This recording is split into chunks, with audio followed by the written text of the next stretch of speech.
Hey, what's up, everybody? It's Matt Johnson here. We are back with another edition of the Elite Real Estate Systems Hangout. We've got a fantastic and phenomenal guest. Brian Icenhower is joining us to talk about how he's built the fastest growing KW office over the last 2 years, from going from 50 to 350 agents. So we're going to have a lot of fun today. I'm joined, as always, by Jeff Cohn. Jeff, what is up today? Awesome. Hey, guys, I'm really pumped to have Brian on this call. We've never met until this hangout, and so we have a lot of great questions to ask him and find out how he has been so successful. And I'm excited because he's in Kansas City.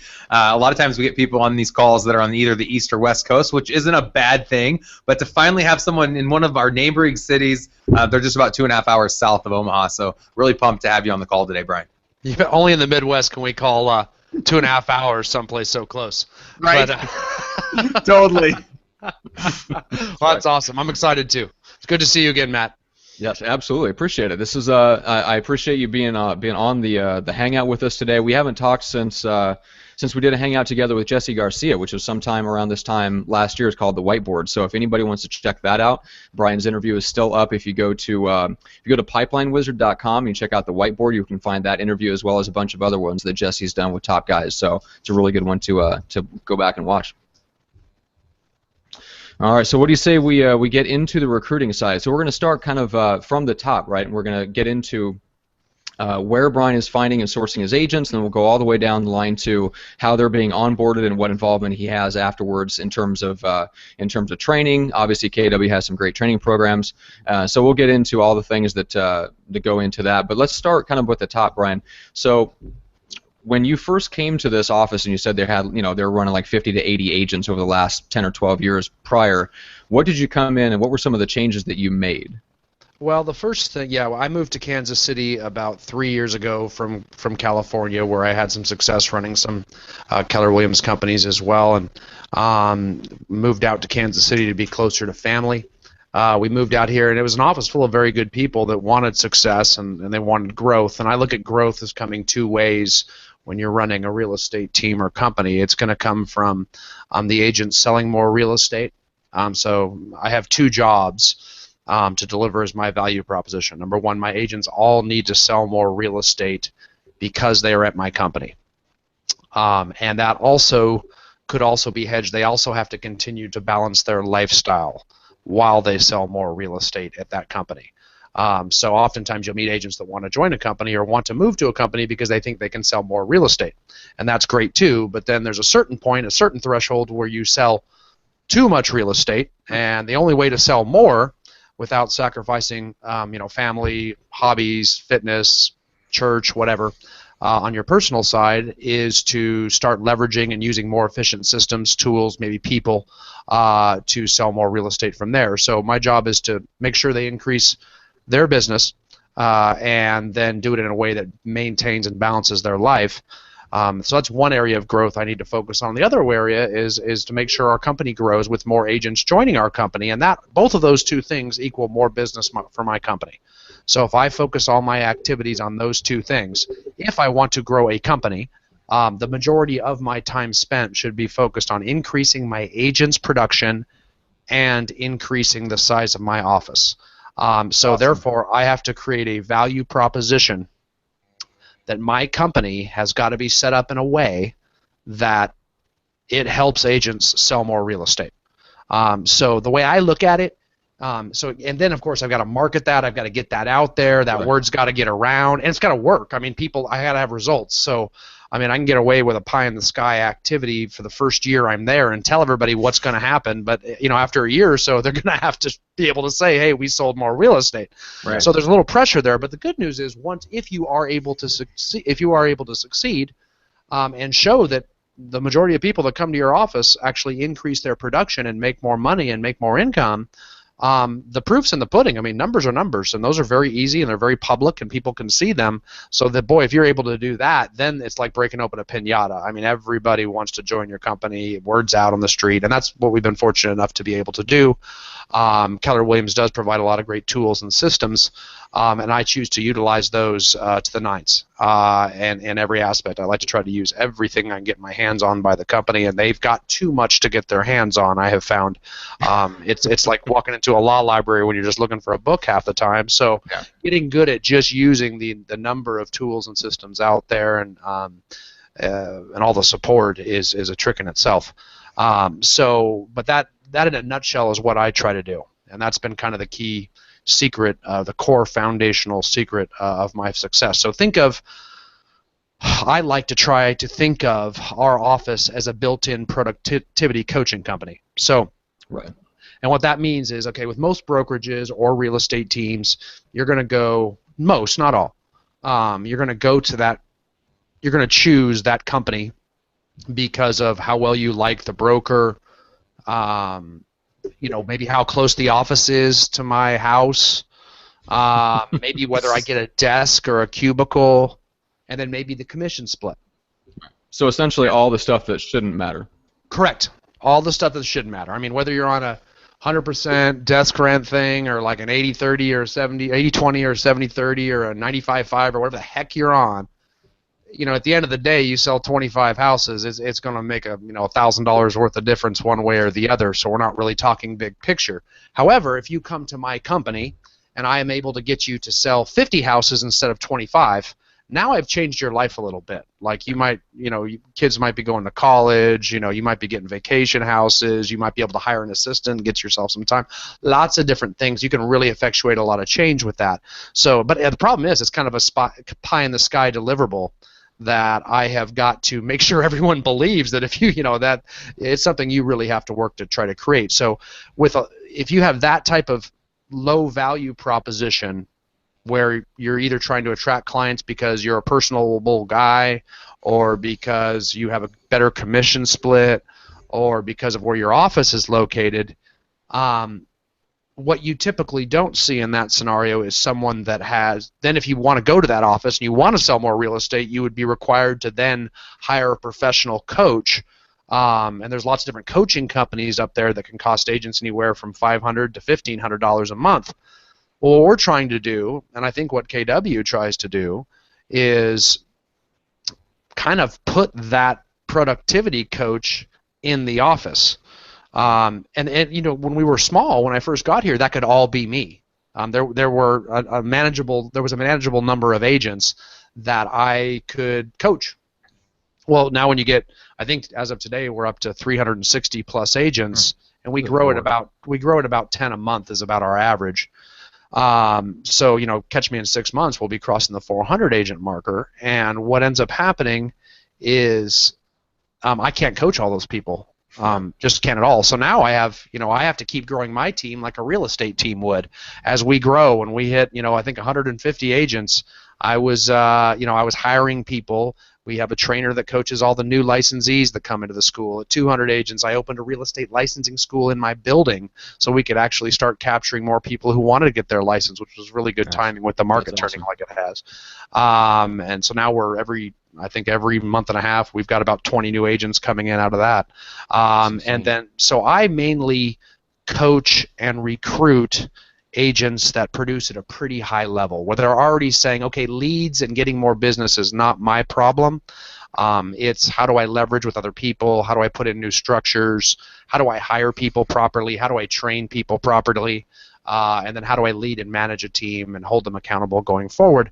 And that's typically where I'm at. Now I've got a team of coaches in my office. So depending on the productivity level and the experience level, they get assigned a different coach to help them grow their business. Now that's all that coach is supposed to do, is help them sell more real estate and or balance their life. If they start getting to a point where they need to hire someone, then they graduate to me in a hurry. And then they also get mentors, which you do see quite frequently in other companies, where that's more with business servicing activities. So how do I fill out a listing agreement? How do I hold an open house? How do I service my clients properly? And so we do have that as well too. So we really differentiate. Each agent gets a mentor and each agent gets a coach. One to push them forward, and then on selling more real estate, and the other one's to properly service the business they have.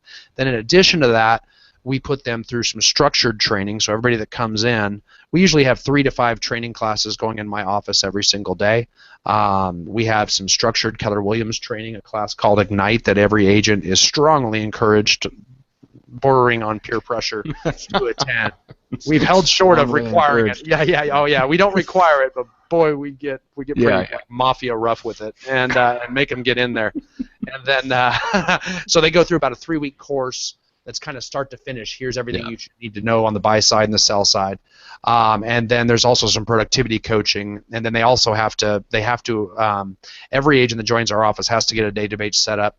And that's required. Like, again, mafia tough. Like, we literally say, I don't want anyone. I figured that if I'm going to increase everybody's production, I mean, I've met with thousands of agents in my role over the years, in my offices and outside of them, and it's shocking. It's like less than 5% has a database together that they stay in contact with, and it's so easy. Like, the 5% that do all do really well. It's like, wow. Amazing. It works. Yeah, success leaves clues. Yeah, so and no one's picking them up. So I said, well, what if we set a goal that we get every new, that we have an overall office goal that 85% of our office is going to have a database set up, campaign set up, and they're systematically staying in contact with them via email, phone, Facebook message, and physical and mailer, U.S. postage, so that we have this database set up where we run what we call a 33 touch campaign, where they touch all those people in their database, the people they've met, their COI, SOI, 33 times a year. And we're going to monitor that and make sure they do it. And if that happens, then we know we're going to be able to show that we doubled everybody's production or whatever ungodly number we did. And we've been able to do that. Now, are you doing this through like a master CRM where they each have sub-accounts, or are they allowed to even pick their own CRM for this? Yeah, they are. The answer is there's no master CRM. Everybody that joins our company has a market leader product called eEdge, and we give them eEdge Professional, which is very similar to Market Leader Pro. That we use as a CRM. That's our standard CRM that almost everyone uses. And the reason I try to get them all to use that is because my entire staff knows how to use it, and so that they can help them through all the issues associated with getting their contacts uploaded or transferred over.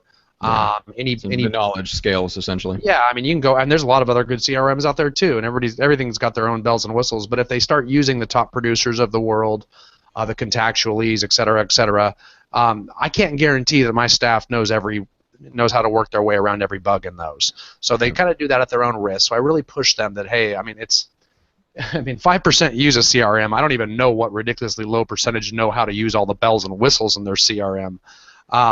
If it can send out campaigns and you can make 33 touches through it, to be quite honest with you, I don't care if it's a Rolodex, a shoe car. I started in this business about 25 years ago, and I had a spiral binder with a mechanical pencil, and that we didn't have this wonderful thing called the. But how did you know who to follow up with on Facebook? That was tough. Yeah, I predated MySpace, man. There was MySpace. I think I was the only guy to write a lead generation platform for MySpace. Hey, let me jump in here real quick, Matt. Brian, I'd be curious, and I know our audience would probably be curious. What is your DISC? My DISC is I'm a DI behavior. Okay, and that was about 100% D, about 96-7% I. So what's interesting about that, I guessed that probably in the first 5 minutes, and I'm a 99D, 99I. And the parallels we'd want our audience to draw from everything Brian shared so far, which, by the way, very impressive in just 3 years what you've been able to do in Kansas City with you and obviously the staff you've built around you, because that's where we obviously give most of our credit when we have success.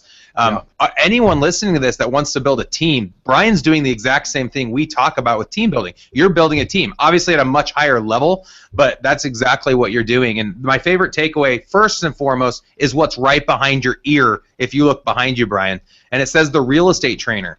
Oftentimes I go into a broker's office and behind him I see a picture of him golfing or shaking the mayor's hand. I don't see a statement on the wall that you train real estate agents. And if I'm going to decide where I want to work, I want to know that I'm going to net the most amount of money. And what I've seen that you've done within your brokerage in just the short amount of time that we've been able to talk is you've empowered those within your organization from every level to be able to maximize their profitability independent of what their gross is per transaction, because that's not the question. When we're trying to align ourselves with a brokerage, it's where do we put the most amount of money back in our pocket. So you said the two things of value: sell more real estate. Who doesn't want to sell more real estate? Obviously that could answer the question, but that's not always going to. You talked about how people need to have a balanced life, and as we balance our life out, we'll be more successful as agents. And a great book that Brian might not drop, but I'm going to drop, and I've talked about it in the past, is The One Thing by Gary Keller, and that's essentially a culmination of exactly what you're saying, is being well-rounded and successful in all aspects of our lives. And then once we've built the foundation of something that's going to work for us,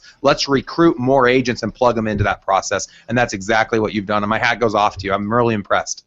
Thanks, Jeff. I appreciate that, man. That means a lot. Awesome. Yeah. Well, let's dig into it. So there's obviously a lot there, and there's a lot of different directions that we can go. But let's focus on probably the most unique thing, the thing that I haven't heard any other team leader, broker, recruiter say, which is opening up a real estate school in your building and developing a pipeline to take literally people off of the street and put them right into your pipeline and onto your team. And I'm curious kind of how that works. Where are you getting people that are not in the business already, and what's your experience been literally working with people from start to finish and bringing them onto the team as opposed to the normal approach, which is to recruit people that have been in the business for a couple years where someone else has already trained them? Right. Yeah, I've done. This is my second real estate school I've opened. I opened one in my last office in California as well too, and I like it a lot because it gets people plugged in to our office ahead of time. In both cases, both states allowed us to run real estate schools right out of our office. So they're already used to coming in. They're used to parking. They're used to the front desk. They're meeting faculty. The neat thing is we the value proposition of the school is not only do we have a very high pass rate, you also, once they enroll in our licensing school, there is kind of a process in any state that you have to take a certain amount of classes, and you have to wait and take the test, and you got to wait for your results. Then you may or may not have to even take a few more classes before you start practicing. There's usually, there's different orders for every state, but usually there's some gaps in there, and there's some waiting involved. California is the worst. California is the worst. I do have experience with that. There's a lot of waiting in there. Bad. Yeah, it is. Yeah. There's a lot of touch tone waiting on phone hold and things like that. Missouri would be the polar opposite, which is where I am on the Missouri side of Kansas, and they're very fast. However, there's still some waiting. So what'll happen is the minute they sign up for our school and they've paid their money, you're now actually able to attend any of our productivity training classes as well too. That's awesome. So while they're waiting, they can actually be doing activities that will help their business that do not require a real estate license. So for example, they can start getting their database set up. Yeah. We just can't be sending out any campaigns yet. They can start getting their website customized. They can start getting all their marketing materials ready. All of those, their listing presentation packet, their buyer's consultation packet. So believe it or not, we actually put a coach with them if they are waiting before they can actually practice, so they can hit the ground running, because we all know the hardest part about being a real estate agent is the first freaking 6 months. I mean, you got no income. You just got a license. You are not going to close anything for it. Even if you write up a contract the first day that gets accepted, you're waiting 45, 60 days, and that very rarely happens. So there's this huge income gap that you must bridge. So if we can shorten that by getting them into productivity prior to practicing, the licensing school gives them a big angle. And that draws a lot of classes. Now, when you have 50, 60 agents, it's hard to get a licensing school traction. You have to get bigger. Once you get bigger, once you have 200 agents, 250 agents, then you have got the most monstrous referral source for your students, and for your teacher or your director of your school. So I have a great director. She was an amazing director for another company here in town, and I swear her name's Jane, and I met her for about a year and a half before I could finally convince her to open up her own school with me. It took an abnormally long amount of time, but I finally got the person I wanted, because I met all these agents that had gotten their license from her at her other company, and that's how I found my school director. Is I just said, well, how did you like your teacher? How did you like your teacher? And I found the one that everybody just worshipped. There's this one teacher at this one school that everybody comes in that just has like a cult-like following. And I go, okay, so I'm going after this one. This is my talent. So I found her, and then it just took me forever to get her, and now she's wildly successful. I operate a few different Keller Williams offices now in Kansas City, and she teaches for every single one of them. She's actually got teachers who work for her. She's got a new problem where she's constantly having to find new instructors because of all the classes and all the students that are trying to enroll, because now we have 360 agents. We're averaging every month and a half, we've got about 15 to 20 people getting their license. I think a little bit of that is the hot real estate market all of a sudden that's getting a lot of people attracted in there too. But we'll take it. So now, and when you've got 360 agents in, let's say, one office, when you want to get your license, who do you ask? You ask a real estate agent. Where should I go to school? Everybody knows one. Where should I go to school? Where should I get my license? I've been thinking about that. All my agents are trained to tell these people when they ask, can I put the director of our real estate licensing school in touch with you? She'll answer all your questions. You don't have to waste a second with it.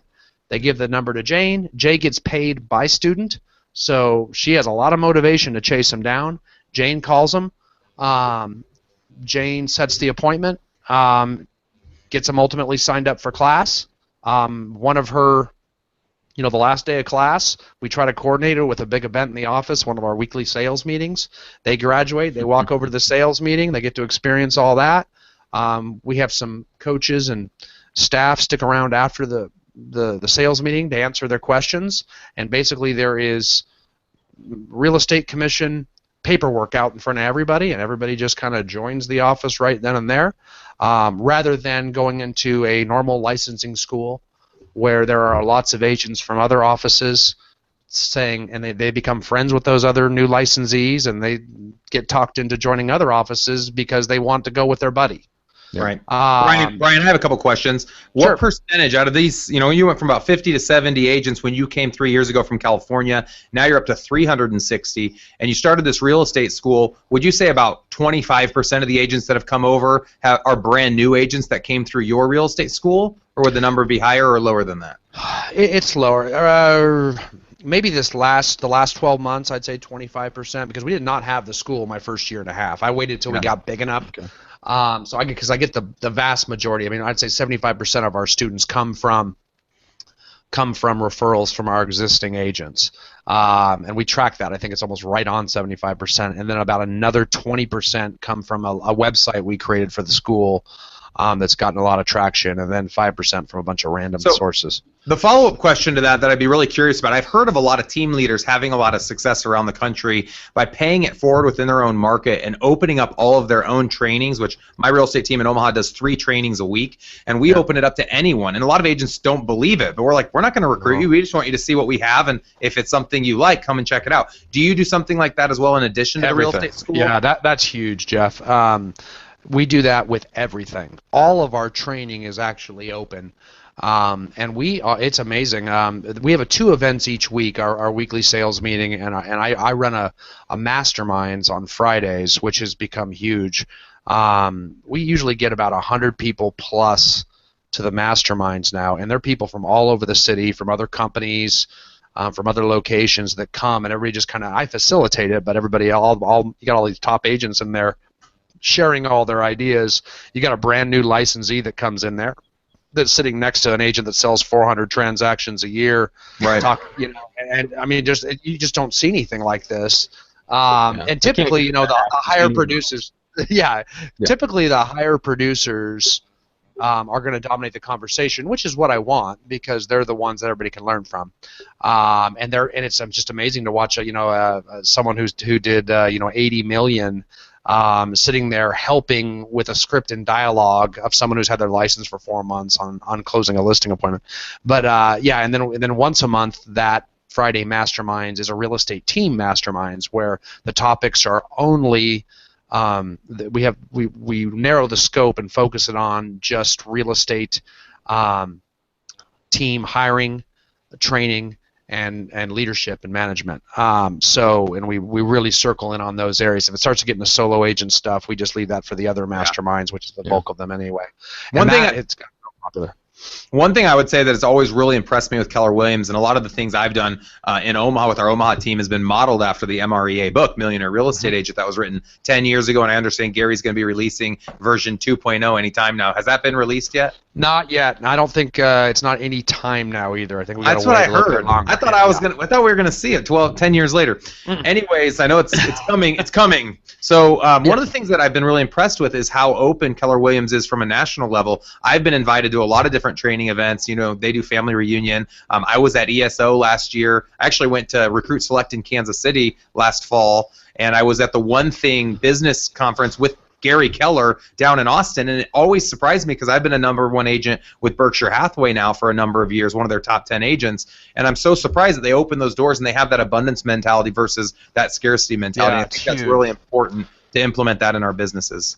Yeah, I couldn't agree with you more. I mean, you've got to have an abundance mentality. You really need to be aggressive, which is why probably our behavioral profiles are suited for the role of leadership in a real estate company, because I do not watch my back door and I do not protect our secrets. And Keller Williams, as far as I know, has never wanted me to. Right. If I've got a product that I've got to sell and my value proposition is by coming to us we will increase your business, then I better. How do I get that out there? I mean that's kind of it's a grandiose statement that could really sound like I'm selling tonic off the back of a wagon or something.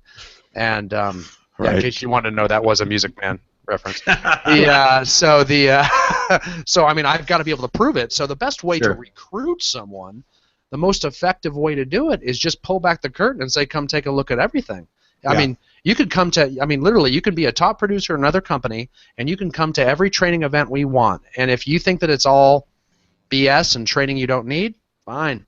Then you don't need to, or you could just keep coming to it and never join our company. Sure. That's fine too. Or you could come over and say, you know what, I like this. This is what I'm after, and that's fine.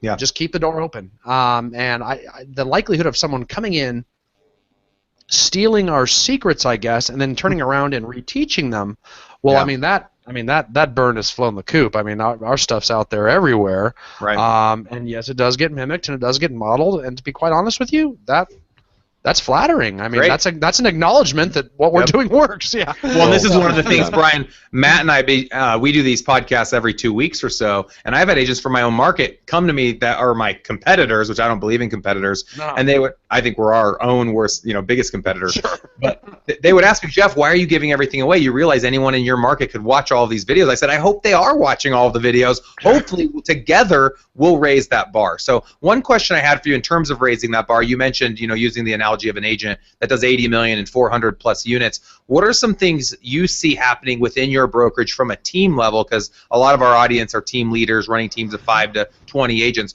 What would you say are some ideas or some things that are getting implemented in Kansas City and maybe that you've seen nationally within Keller Williams that are kind of maybe a new trend that we're going to see more here in the next couple of years? Yeah, a lot of that. Well, I think we can I look at Kansas City coming from California, which is kind of a dramatic side of the market. Kansas City seems to be like the median of everything. So if I look at national housing trends, it always seems like, wow, that's us. California, I just didn't pay attention to national housing trends because on its own little island. But the main thing I see right now, so it feels like if I feel something in Kansas City, when I talk to someone anywhere else, it's a good indicator of how it is everywhere. Yep. I think right now, from what I've seen across the country and the people I know, we have a massive inventory issue right now where everybody wants to buy a house. All the conditions are right. So we've got new problems that are hitting in the last 2 months. What's your inventory right now, Brian? Sorry to cut you off. Oh, inventory is in Kansas City. We're down last month, which is probably worse this month, but I would say last month we were down about 2.5 months. Okay. Yep. And so that gets to be a serious, almost 2006-ish problem, and which is a good problem. But now we've got a lot of market shifting. You see a lot of impulse hiring on real estate team right now. You got to watch that. It's like the worst time to hire because you're busy as heck. So you see a lot of impulse hiring, feeling like people are overwhelmed. You see impulse firing right now. Every March, April, May, I get ready for no offense to us, but high DI behavior, impulsive leaders just firing everybody on their team. Right. And starting over. Yeah, I'm getting rid of my admin, and now you are in the busiest season of the year. Right. I see a lot of that. I see a lot of impulse hiring without adequate time to train them right now. So a lot of bad training, and so a lot of firing in the first 100 days after hiring them. Yeah. So those are things I see. Do you see a lot of individual agents that join your brokerage wanting to try to start a team on their own or just go at it as an individual practitioner versus wanting to build a team? Because one of the things I've heard team leaders argue is that it's easier right now with it being a seller's market for an individual agent to thrive, and that team environment really only benefits buyer's agents primarily when it's a buyer's market. I disagree. I mean, I think you could make those arguments, but I don't like the absolute. I can give you a lot of examples where those statements would not be true, that's for sure. Yeah. So when we have a new agent, I try to encourage every agent to not build a team. I swear that is my job. I've been coaching teams for a long time, but mainly what I do is try to coach people into not growing one. And certainly when they first get their license, I don't want them to even think about them. I really want them to start thinking about growing a real estate team when they should be. Because you can sit there and say, you know what, a lot of people get into real estate as a second career, and the last thing they want to do is run this big company. They want the flexibility of real estate and all those things. And the only time that person, if they say, I don't want to form a team, I may correct them too, because we're talking in absolutes a lot. I go, how do you know what you're going to want to do when you sell 50 transactions a year? You might look at a team as a relief valve, as exhaust. Yeah, it's true. So you could be a whole different person with a different attitude when you sell 50 units. So don't start talking about things you don't know yet. We don't know what we don't know when we first get our license.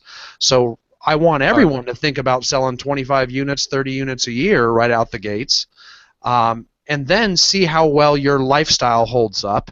If you keep getting efficient, 2-3 years down the road, you're going to get faster at things. You're going to be able to sell 40 or 50 transactions by yourself. And I'm just throwing numbers out there. They're different. For sure. People have different bandwidths. If there's an individual agent listening to this right now, maybe they've been in it for a year and they're not getting the results that they want, do you think that it would behoove them to be on a real estate team where you have a team leader doing 400 or 500 deals a year versus trying to go at it on their own, learning as much as they can and then making the decision if they want to break off and start their own team? Or do you think they're better off trying to go to the school of hard knocks of just doing it on their own?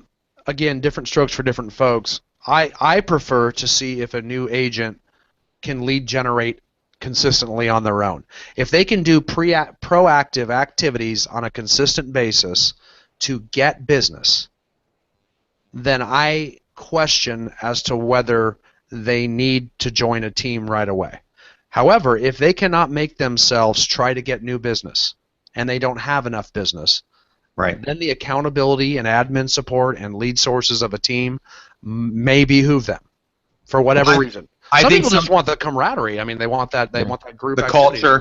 Yeah. I think the other thing, Brian, that behooves the agents within under your umbrella there in Kansas City, within Keller Williams, is that you've provided a lot of structure that agents join teams to get.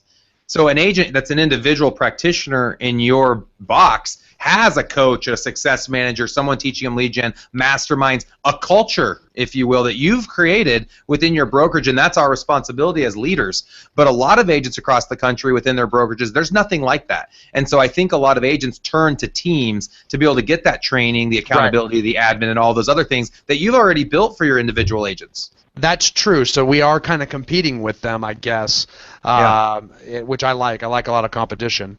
For sure. But and that's what we try to do as an office. We try to model me as the ultimate team leader. Like, I've got to lead by example. The way I run my staff and my company, it should not be much different from how these agents are running their teams. We've got some, a few different types of clients and some names for things and positions differently, but for the most part, it's the same concepts. So that's correct. I'm going to try to provide that accountability, but I do think if they join a team, they're probably going to have a little bit more because now they got us and the team. They've got coaching from us and the team. They've got accountability from us and the team. So you're going to have just adding another layer of it to push them forward. So there can be some benefits there too.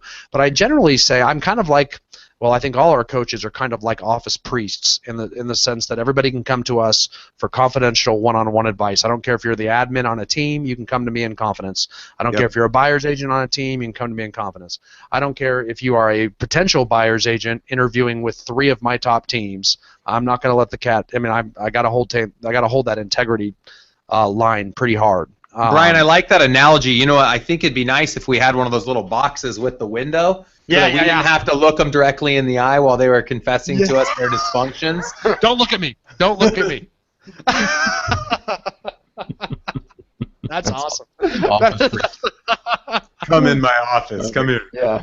Yeah. Pull the shade across, Jeff. All right. So we've got about 5 minutes left. So I want to make sure that we cover a couple things. So number one, you mentioned Brian, that a lot of your you kind of broke down where the source of your new agents are coming from, but obviously that's only a portion of where your overall new agents they're coming to your office are coming from. So I'm curious, where are they coming from and how you're reaching out to just agents in the community and stuff like that and getting them aware that you have all this stuff available. And then how does your website, therealestatetrainer.com, fit into that? And is it like actually getting you local exposure, or is that more of a nationwide thing? I'll start with that last one. Yeah, the realestatetrainer.com actually started out as a coaching device for me. That's what that was created for. And so, let's say we'll just start where we left off. Let's say you've got an agent that I coach that wants to hire a buyer's agent. Well, I could set an appointment with them and sit down and go over the job description and the behavioral profiles for that person, the production expectations for that person, and then how to go ahead and hire and start identifying candidates to fill that role. Or what I could do is just send them a quick link to one page in my website, say, hey, watch this video and read this over really quick, and then we'll get together on the phone in a couple days. And all of a sudden, I'm speeding up that coaching process by months at a time. And over the years, as I've coached more and more people, I just create these pages. If I start having to say the same things over too many times to too many agents, I'm like, you know what? I've got a win here that's working with people. I need to duplicate that win, which means I need to create a system around it. So I'm going to create a page on my website that I can now I never have to have that conversation again. I'm just going to, and so there's about, I don't know how many hundreds of pages on that website of things that I coach. And again, it's public. You don't even have to pay anything to be on my website. So it's, you don't have to give me anything really. I mean, you just go there. So you talk about coming from abundance. Button on the side. Yeah, I should have a donate button. That'd be great. That's a good idea. That's my big take. That's my big takeaway right there. Right. That's right. Straight to the big time. Yeah. Buy an island. So so that's I use that as coaching, but then it started getting traction, and it started Google started liking it a lot. And so now it's got some pretty good SEO, and so it's gotten real popular. So now it does something more. Yeah, now I've started, I do send out regular emails to all the members of the association. A lot of people subscribe to it too, and they use it. And so my credibility as a coach is growing, and the content on those videos is from all over the place, but sometimes my guests on the videos are just agents in my office, and they're telling their story, and they're telling how they do it, and so they're actually providing virtually testimonials that our systems work, and I also use it to coach other agents, so it's got all these different uses now. So those things go out, they go on social media. Go ahead, Jeff. I just signed up. All right, there we go. Like it on Facebook. He has a call to action. There's a little box that'll pop up, therealestatetrainer.com. Tons of awesome content. I just subscribed, so I'm excited to start getting emails directly from you. And see this face every day. That's right. Yeah, and for anyone I came across you obviously a year ago when we were on that hangout together. So ever since then, I've kept an eye on your website, and so for my own real estate podcast, we send out an update to 10,000 agents in California every Tuesday, and I always send out interesting real estate links and articles that I've come across over that previous week, and almost always it's something from your website that catches my eye and go, oh, all right, I have to share that. Cool. Working better than most of the stuff that's out there. So anyway, with that said, let's get back to just quickly in the last couple of minutes here. So how do you reach out, and you're bringing on 10 agents a month, obviously maybe 25% of those now are from the real estate school. So where are those other 8 coming from, and how are they initially coming into the funnel and kind of making contact with you guys and then working their way down to actually joining your team? Well, when I first got here with a small number of agents, say we had 60 agents when I show up, and the reason I keep saying 50 to 70 is because I can't remember, to be perfectly honest with you. nor can I confer that some of those agents had a pulse. They may have been agents on paper only. Yeah. I'm still trying to determine. But the point, let's say they had 60. We'll just pick a number that was close. And, I had to do all the recruiting myself. I had to answer the phones myself half the time. So it was, but now we're at a point where I do very little of it. I've got a large staff that reaches out, and I maybe just meet with top performing agents that are running real estate teams, just depending. But we've got we have a very big offensive arm in the office. As you get bigger, you're able to get more offense. I guess kind of like on a real estate team, as Jeff was alluding to, which I now realize I never answered, what are some top real estate team trends? Well, you're seeing the inside sales agent position just dominate real estate team rosters. That's adding offense. Once you get big, you can just add a lot of offense. You get a bunch of outbound ISAs on your team, you can just, declare thermonuclear war on an area. It's true. And so you get big, you can just get bigger, and that's what happens with us. We've earned the right through the growth to be able to really step on the gas now when I want to, and that's a team effort now. But that can be picking up the phone and calling, which I find is probably the most effective way to do it. To be honest with you, is old-fashioned. However, just like we teach agents and teams to do, is you have a database of people that you work. Our CRM, eEdge, kind of the market leader professional version that Keller Williams has created, is a database that I use. So I email out of there. I also email out of MailChimp because it's got a nice back end that works with my my real estate trainer site as well too. So I just try to do all I'm trying to do is show people why we sell more real estate. So my communications, whether it's mailer, which would be invitations to stuff we're doing, or email videos from my websites, which are videos teaching people, adding value, coming from contribution. This might help you even at your current company. At the same time, providing testimonial as to here's what we do, building our credibility and showing that we do help people sell more real estate. That's really what we're doing, is we're just constantly trying to evidence the tools and systems we use to sell more real estate over and over and over and over again. So we do that by email, just like a drip campaign. Email, mailer, phone call, invitation, event, nonstop. That's awesome. Always on offense. One thing I wanted to say, Matt Johnson, let me jump in here, and I know we're just wrapping up. A huge takeaway, Brian, and I'm not just trying to kiss your butt. I don't do that very often, actually. One of the huge takeaways I have, and a parallel I will draw to my personality and a lot of our team leaders that are listening, is what you said early on. So you came from California, which I'm sure there was some questions you had about moving to Missouri. Of course, your wife's family's there, and she won that argument, and that's okay. But you ended up going to this Keller Williams office, and you said about 5 minutes ago, you were the one making the calls. You were the one going on the appointments. And while doing all that, you were running your brokerage, and you were making sure you were aligning all the correct admin roles and fixing all of the dead agents that were still there and figuring out what to do with them. I think Keller Williams says release those people into the world. And you also had a family, I'm sure, that you were juggling, and this real estate coaching company. So often we create excuses and barriers for ourselves that don't allow us to propel ourselves into situations that allow us to reach our full potential and to be successful. And we try to leverage too fast early on when we don't deserve to leverage. You went into a position, instead of saying, hey, right away, I want someone to do the recruiting for me, you had to get the feel for yourself so that you knew exactly the right person to put into that position. And you said the same thing with training. You had to do it yourself, and then you knew what your market needed. Because right off the bat, we don't know unless we try to do it on our own, and then we can leverage and use somebody else. So again, great job with that. I think you're a great example of entrepreneurship, and a lot of people that are listening today can draw a lot of parallels to what you've done and use you as their inspiration to live their life to the fullest and be able to accomplish all the things that they've set out to accomplish. Well, thanks, Jeff. Yeah, I agree with you 100%. That you have got to earn the right to be able to hire. And lead generation and doing things that aren't necessarily fun, picking up the phone and calling people you don't know, I'm okay with that so long as I don't have to do it for the rest of my life.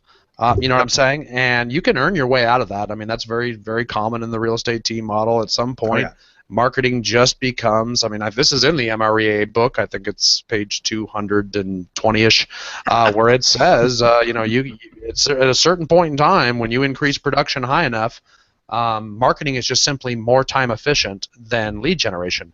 And you get a real estate team that starts crossing the 20 million a year threshold, typically they're going to switch out of solely lead generating and start spending the percentage of their gross commission income on marketing. And it'll be much more efficient and income producing. Awesome. Yep. Yeah, you see that with the ISA, Jeff. A lot of these new agents, they put down $2 million in production in their second year, and then they say, you know what, I'm going to hire me an ISA. I'm like, you're gonna have a fun. If you can't lead generate Good more luck. than that, you're gonna have a hell of a time hiring and training and leading one of those. Yeah. Yeah, I'm the owner of a virtual assistant company, thousandcallsaday.com, and one of the things that we find is there's all these agents across the country that, like you said, are doing $2 to $5 million a year in production, and they're hiring us to do expired, for sale by owner, just listed, just sold calls. Right. And I'll always ask in our demo call, how many in the call today? We average like 10 or 15 people every time we do a demo, and I'll ask them, how many of you have already been successful in these lead gen calls? And most of the people had never made the call. Yeah. I'm like, wait a second, you're leveraging already. You don't even know how to make the call. You're not going to have the dialogue required to take that highlighted lead and convert it into an appointment if you've never made those calls before. So that's a really good point. Yeah, no, I agree. I think the ISA position, any lead generation position, is the hardest to coach and train.